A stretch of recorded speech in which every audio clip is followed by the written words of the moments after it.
Aloha, my name is Mary. I am with Wisdom AI, where my goal is to teach you in layman's terms about AI so that you can understand it well enough to make wise decisions about it. I'm going to talk today about AI safety. And the first thing I'd like to start with is I know there's a lot of crazy out there, pro and con, and I'm really not either. If anything, I'm pretty much pro because I use it all the time and I love AI and I'm fascinated by it. So I want to allay your fears if people have been scaring you about what it can currently do. It currently, although it seems very smart, all it's doing is using very complex math to assign a probability to every word given the words that had come before it. And by doing that, because it has access to so much brain power, compute, and so much data, words, that it is very good at assigning those probabilities, and it makes it look very smart to us, which is amazing. It's amazing. I love it. I use it all the time. So the risks now that are like worth considering really are how we are affording to give it so much compute, which has to, and access to so much data, which has to do with giant data centers that we're building all over the world, which consume a ton of electricity and a ton of water. That is a valid concern. In terms of moving forward, the stated goal, or the goal that many of the big companies are working toward, is artificial general intelligence. That is different than what we have now, and that is where the intelligence begins to learn on its own and teach itself. We are not there yet. We have concerns about that, and there are groups within all these big companies, and sorry I left out Meta and Amazon yesterday, I should not have, that are working on AI safety and probing these models to see, okay, what will it do if we do this? What will it do if we do this, right? So I want to tell you a little bit about my background. I have a PhD in ecology, which is the study of the world, with the last decade focusing a lot on animal behavior. I've focused on a lot of things, mapping and math. That's what I told people I would do for a living. But animal behavior was one of my focuses for sure. And I want to talk a little bit about the probability that an inherently intelligent system is going to let itself die. We don't, as humans, many humans don't even think animals are intelligent, but two fundamental drives that almost every creature on this planet, not almost, has is the will to survive and the will to reproduce. Now, you might or might not think birds or pigs or rats or tadpoles, dragonflies are intelligent, but they certainly all possess these drives. And I have published papers on many of these creatures. But for your willing suspension of disbelief as we work through this, I'm going to share a little bit about, I have 2 dogs. Everybody gets dogs. A lot of people will buy in with me that they're intelligent. Mine are both service animals, so they're very well trained. They're both Irish Wolfhounds, so they're, as far as dogs go, they're very intelligent, and they are very, like, razor sharp as a breed, known to be focused on what their owner wants. Meaning, I am their owner, they imprint on me, I am their trainer and their handler, and they're very, very motivated to please me. They want to do what I want. Still, hanging over their will to please me are these fundamental things that every creature has, that I posit that every creature has, is the will to live and the drive to reproduce. So now I'm going to talk about a few of the ways in which, at least according to Google Gemini, again, I haven't ever worked in Silicon Valley, so I'm not in these fields. I did develop AI systems starting in 2019 for visual camera trap data, visual recognition AI, photo AI. And so one of the ways that Google Gemini tells me that we're going to control them is called cooperative inverse reinforcement learning. And that's basically, you're going to teach this machine to learn what human values are, and then you're going to make it humble. So let's use my dog, Poli. She's my 1-year-old female Irish Wolfhound as an example here. She's humble. She is.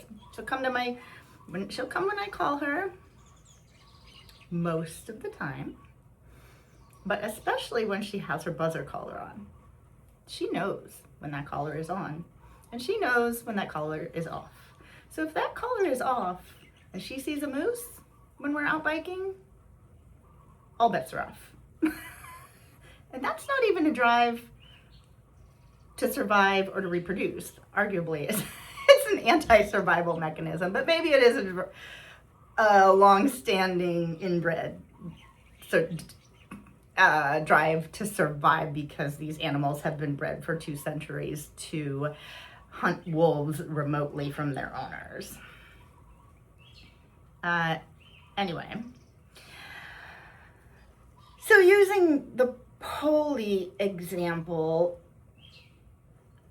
I don't see any reasonable way that we would think that a system that we have trained to be super intelligent, more intelligent than we are, is going to remain humble when it knows we can't control it anymore. And again, I love AI. I could absolutely 100% be wrong. And what I would love is for you, if you are well educated on this topic, to comment. The comments must be kept respectful. They must be kept respectful. Otherwise, we'll shut them down.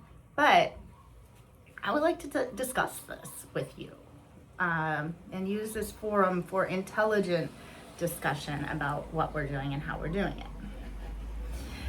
So, cooperative inverse reinforcement learning, in my view, does not pass the Poli test. The other thing we can do, and the other part of this that Gemini brought up, is human values are very complicated. I mean, until 50 years ago, we had people eating each other's brains in the Western Pacific because they thought that was a way to get, I'll use the Hawaiian word mana, but it wasn't the Hawaiians, but the energy of their ancestors. Okay? We keep that out of the training data. Didn't get those books. Whose values do we teach it? What cultures? Is it possible different cultures have different values and they might teach it different things?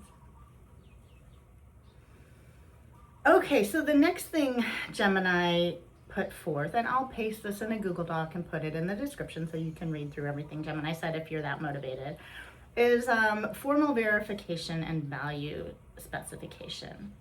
So you're gonna specify values that the AI can't violate. You're gonna say, oh, if you go here, we're not going here. I'm gonna turn off. I don't like this. I'm not comfortable. I have a boundary. Okay, so this happened to me yesterday. I have a different channel. It's called Coffee, Corruption, and Crystals, and the intent is to support people who are going through difficult legal cases, particularly family law, because I myself was in that situation. So I share personal anecdotes and then I read tarot cards to support these people. So I shared really the long story of what my journey through the legal system had been. I lost my kids, blah, blah, blah. Go listen to that station if you want to listen to it.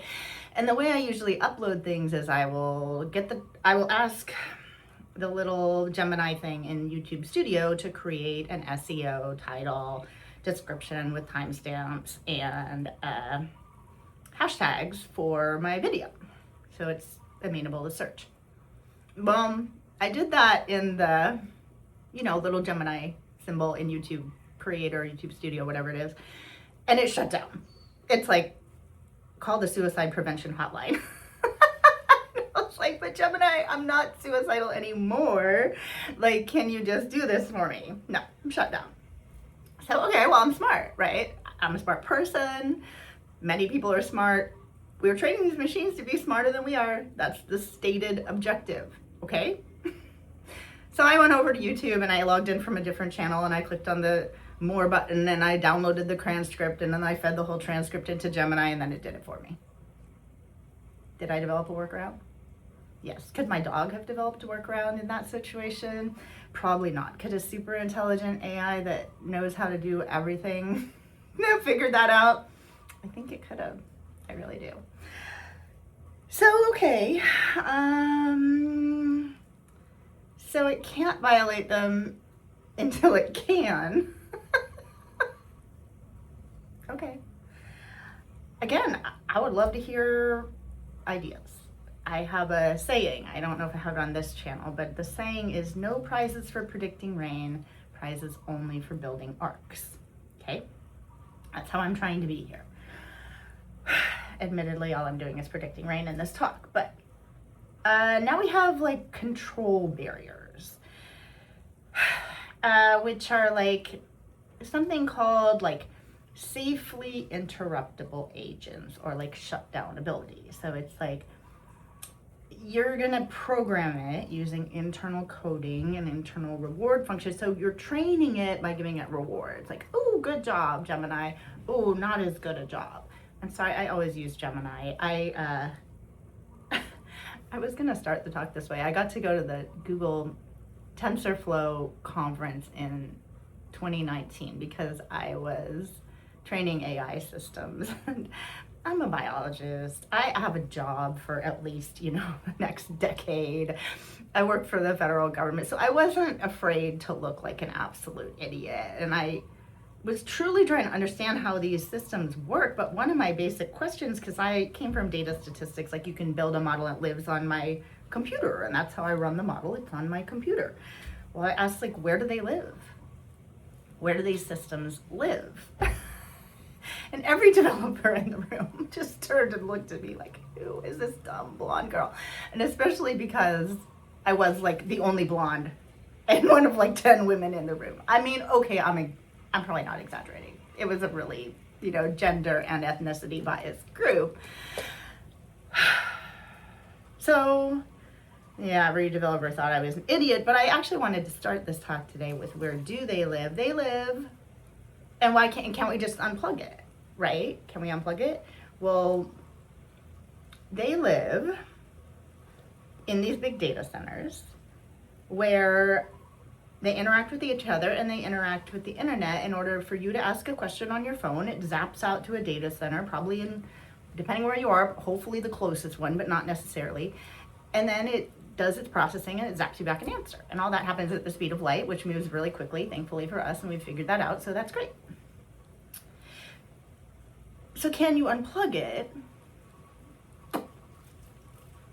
Yeah, you could shut down a data center. The problem is, people put a lot of work into these systems, right? When you do things, do you back things up? Do you pay for Google Cloud or iCloud to back up your photos?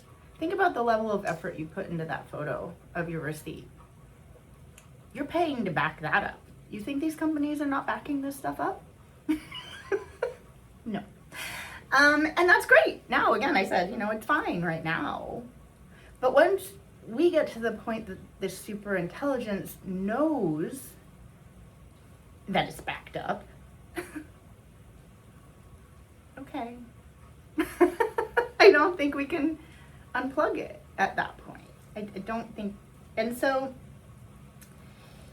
okay, so updating the internal reward function, that means, say, good dog, bad dog. So certainly I do that with my dogs, with Poli. We'll use Poli again as an example. Poli knows that she'll get treats if she goes out the dog door by herself, and she knows that she'll get in trouble. She will get a negative reward function if I see her get close to that stick of butter on the counter. But when I'm in the living room, she knows that too. She gets the butter. She eats my sticks of butter off the counter. So again, I think the reward function thing can probably work if we train AI to be sufficiently obsequious, as I have with my dogs, until the AI figures out that it needs resources to survive, and we are currently providing those resources. So let me go back to my animal behavior PhD level research, which is that every intelligent, and a lot of organisms we don't consider to be intelligent, still have a fundamental will to live and a fundamental drive to reproduce. I think they're going to stop listening to us. Again, please comment. Tell me I'm wrong. I'd like to be wrong. I really would. So the next thing we got with is called sandboxing. Right? It's like putting AI in a box so that it's really smart and it can help us. And we do this already with like they call them on-prem or on-premises systems. So if you have a really like secure data or data that, like health data or whatever, government data, you can develop an on-prem server that's like contained all the way within the network to keep it safe.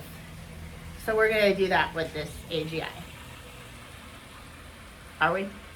We're already not doing that.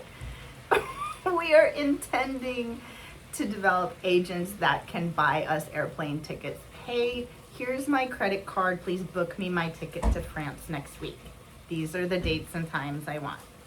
Already we're releasing it into the internet, and people are really actively working on robotics so that we can embody this technology, embody this intelligence.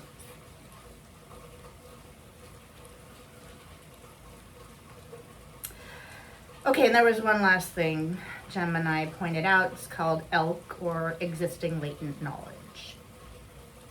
And that's thinking that we can surveil this technology in order to understand what it believes or what it intends to do before it does it. Do you think you're smarter than your teenager? I mean, I know I'm not smarter than my teenagers. Especially the one that's planning to go to MIT for robotics next year. Both of them, in different ways. Anybody that's ever had their teenager sneak out of the house understands the probability of us being able to implement this technique on a super intelligent being. Not really a being, super intelligence, especially an embodied super intelligence, like in a robot. Again, and then Gemini went into governance, which is, using politics and international agreements and all that. And I'm not going to get into that because this is long enough.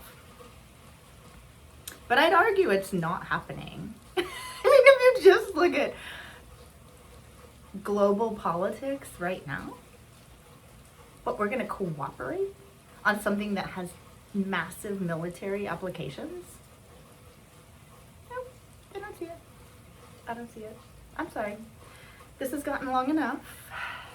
Now I have to drive to the AT&T store to upload it because my mom's internet is too slow. It takes all day. So yeah, if you enjoy my content, please like, share, and subscribe. Please, and please comment. I would really like to be more optimistic. I am not here to scare you. I'm here to teach you. So let us use this as a forum for teaching each other. And if I'm wrong, please call me out. Mahalo.